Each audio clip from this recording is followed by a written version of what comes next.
দল নওগাঁ জেলা বিএনপির সম্মানিত সভাপতি, নওগাঁ উপজেলা পরিষদের সাবেক সম্মানিত চেয়ারম্যান জননেতা আবু বকর সিদ্দিক নানু ভাই, আমাদের মাঝে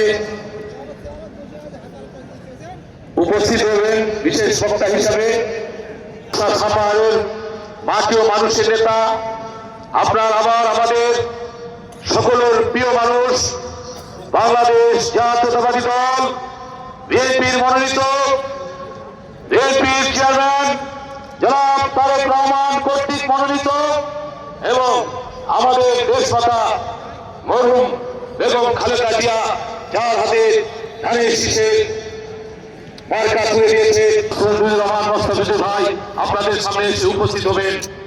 আরো উপস্থিত রয়েছে বিএনপি ও অঙ্গ সংগঠন সহযোগী সংগঠনের নেতৃবৃন্দ, নওগাঁ থেকে আগত বিএনপি অঙ্গ সহযোগী সংগঠনের নেতৃবৃন্দ, উপস্থিত মঞ্চে উপবিষ্ট বিভিন্ন অঙ্গ সংগঠনের নেতৃবৃন্দ এবং আমার সামনে উপস্থিত অত্র এলাকার ভাই ও বোনেরা, সবাইকে জানাই আমার প্রান্তীয় সংগঠন বাংলাদেশ জাতীয়তাবাদী দল নওগাঁ জেলা শাখার পক্ষ থেকে সংগ্রামী সালাম, আসসালামু আলাইকুম।